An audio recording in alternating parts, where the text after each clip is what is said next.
All right, look, I'm going to level with you. I'm sitting here at my kitchen table right now. And before you judge, yeah, my kitchen table is also my office and sometimes my bed if I'm honest about it. And I'm staring at my bank account like it just told me it's leaving me for someone with better financial habits. Which, let's be real, wouldn't be hard. My financial habits are basically work, spend money I don't have, panic, repeat. It's a whole thing. But here's what's got me twisted up. And I think you're feeling it too. If you're not completely numb to the chaos, it's January 2026, and I've been hearing all this talk about inflation cooling down. The economy stabilizing, everything's supposed to be getting better. And yet, when I walked out of the grocery store yesterday, with a single bag of stuff, a plastic bag that was practically empty, I had to sit in my car for 10 minutes and just breathe. Like I was processing a breakup, because my receipt was longer than my attention span, and the total made me feel like I was getting robbed. In broad daylight by people who were legally allowed to do it. Here's what happened. I went in for basics. Eggs. Because I'm trying to eat like a normal person and not just survive on instant ramen, even though ramen is starting to sound pretty good. A loaf of bread, some chicken, milk, maybe some coffee, because I've accepted that caffeine addiction is my only real hobby at this point. You know, the stuff that's supposed to be cheap. The stuff that keeps you alive without requiring you to take out a second mortgage. Eggs? $4.49 a dozen. $4.49. Now, I remember my grandmother talking about buying eggs for like 50 cents. And I used to think she was exaggerating, but then I also remember buying eggs for like $2 a dozen not that long ago. And now here we are in 2026, and I'm standing in the produce section feeling like I'm making a life or death decision about whether my breakfast is worth $4. That's not normal, right? That's insane. That's the kind of thing that would be a punchline in a bad movie. In the future, eggs cost what used to be a whole meal. Everyone would laugh because obviously that's absurd, except I'm not laughing, I'm doing math in my head, in the middle of a grocery store like some kind of financial trauma response. Bread? $7. 7. For a loaf of bread, that'll maybe last me a week if I don't get too wild with the sandwiches. Chicken? That's become this weird game now where you check the price per pound and try not to cry. 12, $15 for a package that used to be, 8. Milk's up, coffee's up. The little container of Parmesan cheese that I used to sprinkle on pasta is somehow more expensive than an actual full meal used to be. I'm standing there holding this tiny plastic container like it's made of gold, just trying to figure out if I really need Parmesan, or if I can just eat plain pasta and pretend I'm a minimalist. This is what inflation actually looks like, by the way. It's not some abstract economic term that pundits throw around on the news while you're staring at your phone, not really listening. It's you in a fluorescent-lit grocery store doing mental math about whether you can afford basic food. It's you, a grown adult, having a minor existential crisis over a gallon of milk. It's that hollow feeling when you realize that the money in your wallet doesn't actually mean anything anymore because the prices have just shifted. Like someone changed the difficulty setting on life without asking permission. And here's where this gets really wild, because I've been reading about what's coming in 2026, and this is going to sound like I'm some kind of doom-mongering conspiracy nut, but I promise I'm not. But this is legitimately scary if you're just trying to survive month to month. The people who study this stuff are basically saying that inflation is going to stay around 3% for 2026, just hanging out, like an unwanted house guest who refuses to leave. 3%. Now, that sounds small, right? Like, oh, it's only 3%. That's not so bad. But do you know what 3% of your life actually is? It's your life. It's your grocery bill. It's your utility bill. It's your rent, or your mortgage, or whatever financial trap you've locked yourself into. See, I'm going to explain this, and I'm not going to use fancy words because I hate fancy words, and also because I don't fully understand them even when I try, and I'm pretty sure that's by design. That whole system is designed to make you feel stupid, so you just accept it. But here's the thing. 3% inflation doesn't sound like much when you say it real fast. But let's actually feel it, because that's what matters. That's what I felt yesterday at the grocery store. You know what inflation is in the most basic, no BS terms? It's when your dollar doesn't buy you as much stuff as it used to. Simple as that. It's like someone snuck into your wallet at night, didn't steal anything, didn't actually take the money, but just sort of diminished it, made it worth less. Same dollar bill looks the same, feels the same, but now it buys you half a dozen eggs instead of a full dozen. Or it buys you bread, but not bread, and milk. They're saying it like it's some kind of victory, like, wow, inflation is down from its peak. And okay, fine, I get it. A few years ago it was worse, hitting like 9% at one point. which was absolute chaos, pure financial apocalypse. People were losing their minds. Credit cards were maxed out. People were eating beans and rice for a year straight. So yeah, 3% sounds better than 9%, the way a punch in the stomach sounds better than a punch in the face. Still got punched, though. But here's the thing that nobody wants to talk about, and this is where the real anger lives. The average person, and I mean average, like somebody making a decent living, not broke like me, is only getting a 3.5% raise in salary for 2026, if they're lucky. Some people are getting 3%. Some people aren't getting raises at all, because their boss is going to walk around the office doing that guilty thing where they explain that the economy is uncertain and we need to tighten our belts and all this corporate nonsense that basically translates to, I know you need more money, but I'm not giving it to you. So do the math with me here, real slow. Inflation is going up by 3%. Your paycheck is going up by 3.5% if you're in a good situation. That's not winning. That's just losing slower. That's like you're drowning, and instead of dragging you under immediately, the water's rising 1 inch per year. You're still drowning. You're just doing it in slow motion, and that honestly might be worse because you have time to think about it. You have time to feel it. You have time to go to the grocery store and realize that your paycheck covers less food than it did last year. Wages used to outpace inflation back when the world made sense. Like, if inflation went up 2%, wages would go up 5%. You'd actually get ahead. You could save money. You could have a plan. But now we're celebrating when they're basically tied. We're like, oh wow, wage growth is keeping pace with inflation. Success. No, that's not success. That's a baseline. That's where we should have been the whole time.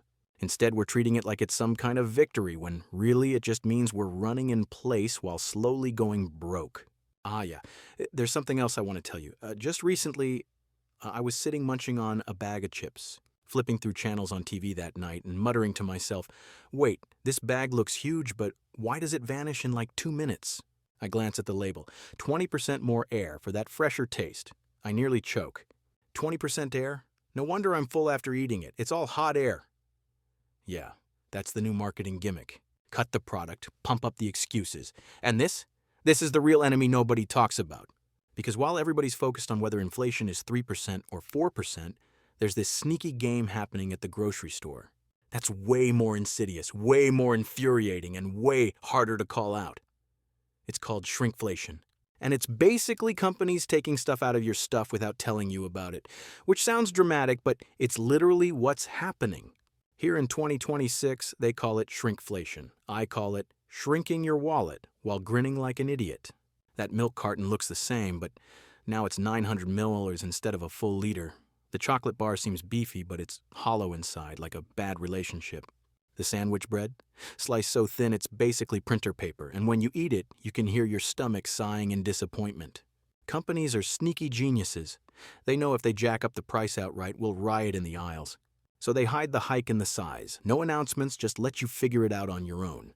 But by the time you do, you've been buying the skimpy version for months. Sucker punch to the budget. And get this. According to what I've been reading, about 1/3 of the most common products tracked have shrunk in size since the pandemic. 1/3. That means if you're at the grocery store buying like 30 items, on average 10 of them are smaller than they used to be. But you probably didn't notice because the packages look basically the same. The boxes got taller instead of wider, or they redesigned the label so it's harder to compare, or they just counted on you not paying attention. And you know what? It worked. We didn't pay attention. Let me paint you a picture, because this is the thing that really got me. I remember grabbing my usual instant coffee. Tastes the same, but I open the packet and it's thinner, with less powder. I hop online to check, and boom. They've optimized the formula for better flavor. I laugh. Yeah, optimized for their profits, not my morning buzz. It's like they're gaslighting us with every sip. And the worst part? I've been buying it for months before I even noticed. Toblerone bars used to be solid, impressive things. Now they're like Swiss cheese, literal holes in them to reduce the amount of chocolate, while keeping the same wrapper size. Cereal boxes, family-sized Frosted Flakes went from 24 ounces to 21.7 ounces, which doesn't sound like much until you do the math and realize it's a 40% increase per ounce. You're paying more money for less cereal. Reese's Peanut Butter Cups party-sized ones went from 40 ounces down to 35.6 ounces. Same box, same price, fewer cups. That's not progress, that's robbery with a smile. And toilet paper. Of course, toilet paper. Rolls used to be plush and plentiful, now they're thinner, shorter, and you're ripping through them faster than a bad Netflix binge. Companies say eco-friendly redesign. I say, eco for their bank account. Deadpan. At this rate, we'll be using leaves soon, and they'll market it as back to nature. Or laundry detergent. Pods look the same, right? Check the count inside the box, down from 50 to 45, price unchanged. Concentrated formula, they claim. Sure, concentrated on screwing us, I did the math once. Per load, it's a 10% hike. Multiplied by a year's worth of laundry, that's a vacation fund gone poof. And here's the thing that really drives me crazy. It's not just food, it's everything. Services are getting the cheap treatment too. They call it skimpflation. I call it lazy service syndrome. Skimpflation, the service squeeze. Your phone battery after 2 years? That's how services feel now, drained and unreliable. Call customer support, and you're on hold twice as long, talking to someone who sounds like they'd rather be anywhere else. Hit up a restaurant, food takes forever, portions are kid-sized, but the bill? Same as always, meaning same price, half the value. Economy sucks, everyone's cutting corners, lay off staff, skimp on time, trim everything except your tab, and we just sit there nodding like, at least they're open. That A attitude is what lets them keep doing it forever. Airlines, let's talk about airlines for a second, because this is where skimpflation gets genuinely insulting. Seats shrunk, legroom vanished, free snacks, ancient history, but tickets, sky high. Budget airline, they say. Budget for who? Not me. Crammed in like sardines, my knees literally up against the seat in front of me. Last flight, I joked to the attendant. Any chance of an upgrade to human-sized seating? She deadpanned back. Sir, that's first class. Touché. But seriously, they figured out that if they make the coach experience bad enough, some people will pay for business class.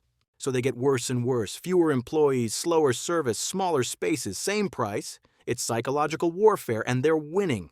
Restaurants, same thing. Fast food used to mean quick and cheap. Now, quick doesn't mean cheap. And the portions have gotten so small that you go in for a sandwich and walk out wondering if you imagined eating. A friend of mine ordered a burger last month, and I'm not exaggerating. The meat was thinner than a postage stamp. Chicken sandwiches where the chicken looks like a contact lens. You're paying $12, $15 for what used to be a $5 meal. And when you complain, they're like, well, food costs are up. Yeah, food costs are up, but your portions went down. So we're getting hit twice. You're paying more and getting less. That's the opposite of how this is supposed to work. Hotels, too, they stopped doing daily housekeeping.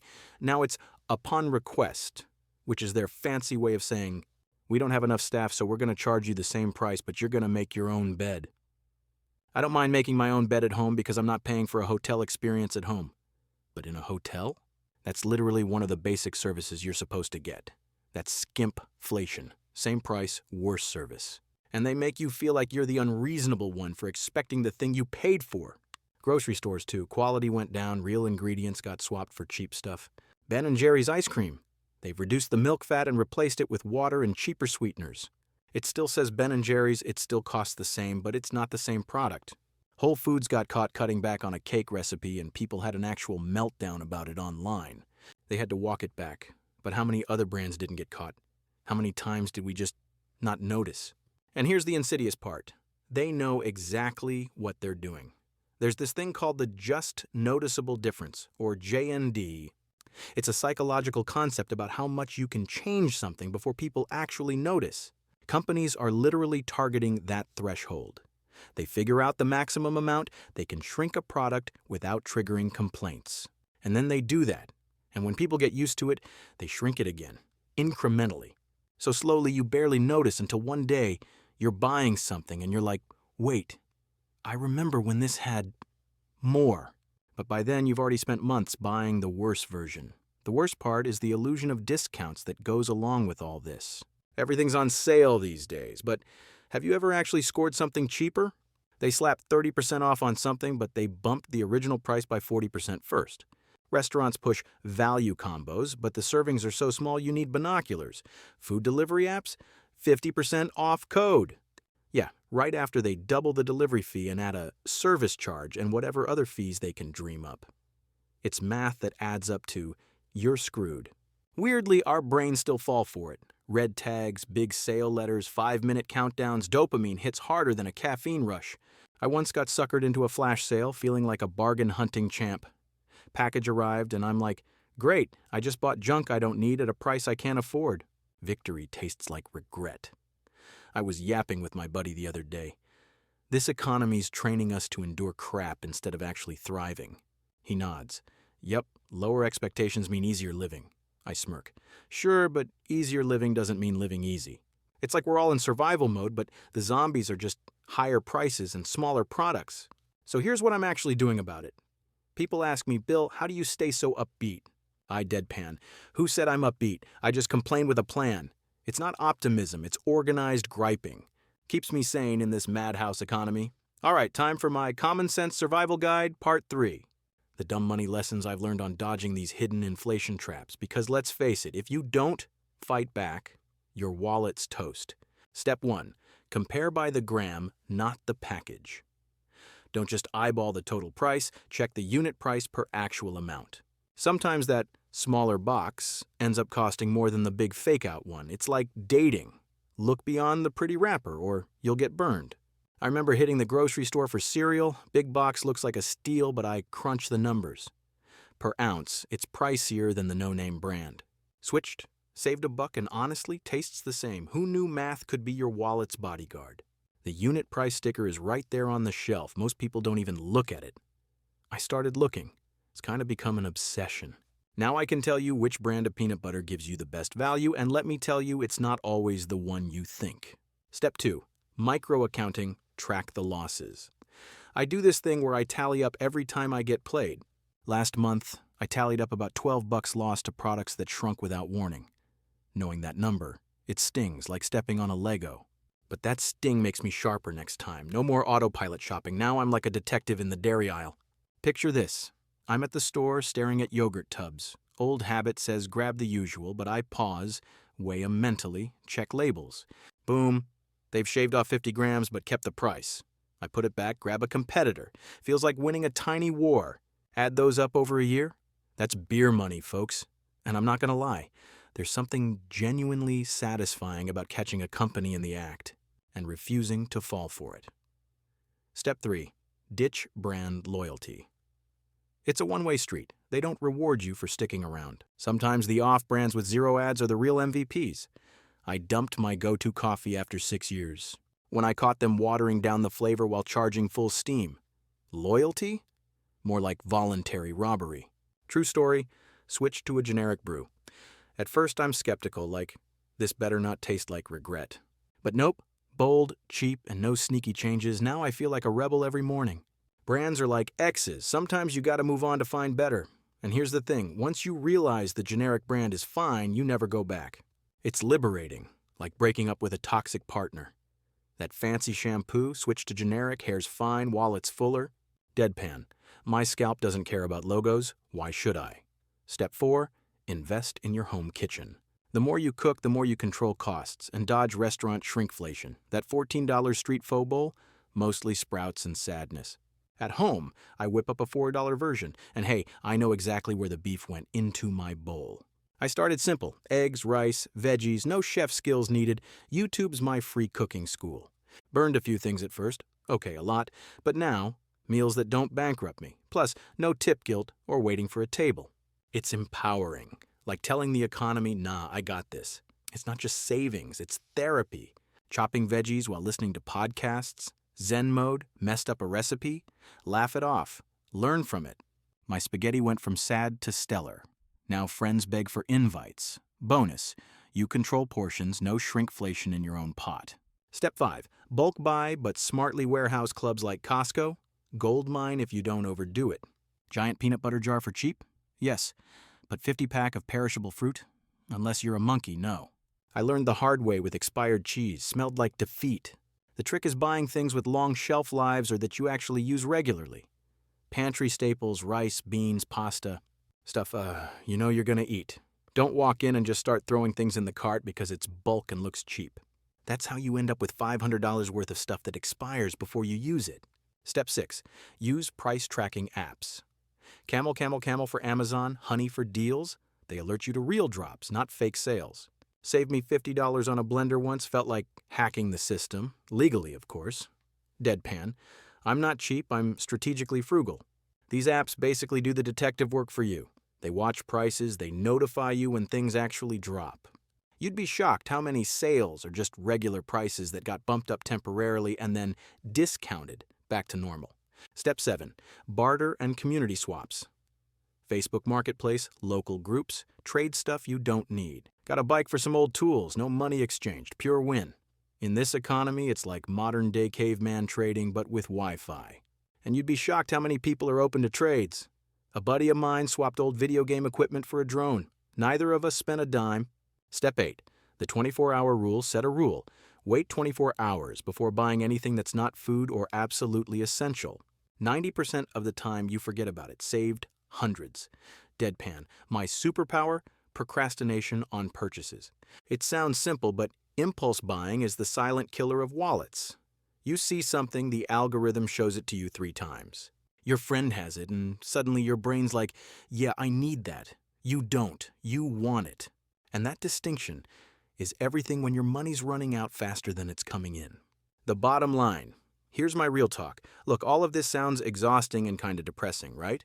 Tracking every penny, cooking instead of chilling, comparing unit prices like you're running a logistics operation. Who signed up for this adulting BS? Yet, it's the only way to claw back some control. If you let them decide what's enough for you, you'll never have enough. Ever. In 2026, surviving means staying sharp, not just spending. Your wallet will thank you, or at least stop crying. The economy's trying to sneak inflation past you in 2 ways now. Direct price increases and hidden size decreases. You gotta fight back on both fronts, and that means paying attention. It means being deliberate. It means not just accepting that everything's getting worse and more expensive. It means sometimes eating home-cooked spaghetti instead of takeout, switching to generic brands and checking the unit price before you throw something in the cart. Is it fun? No. Is it necessary? Yeah, actually. Because the alternative is just watching your money disappear while companies get richer and you get broker. And I'm not okay with that. So I'm not okay with you being okay with that either. Here's what I'm trying to do so you don't screw up like me. Be aware. Pay attention. Don't buy into the marketing. Compare the numbers. Cook at home. Ditch brands that are screwing you over. Save something, even if it's stupidly small. $10 a week, $20 if you can swing it. Build the habit. Build the muscle of I kept money instead of I spent every penny.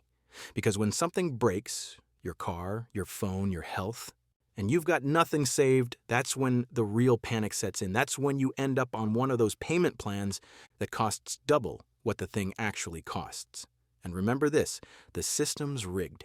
Prices are going up, wages aren't keeping pace, and companies are making products smaller while keeping prices the same. It sucks. It's unfair. But that doesn't mean you just give up and go into debt and hope somebody fixes it. It means you work with what you got. You make smart decisions where you can. You don't spend money on stuff you don't need. You plan a little bit. You try not to panic buy when you're stressed because that's when you really blow your budget. And here's the last thing, and I mean this sincerely. Don't let the financial stress completely destroy you. I know that sounds like I'm giving you therapy advice, but I'm being serious. Financial stress is real stress. It messes with your sleep.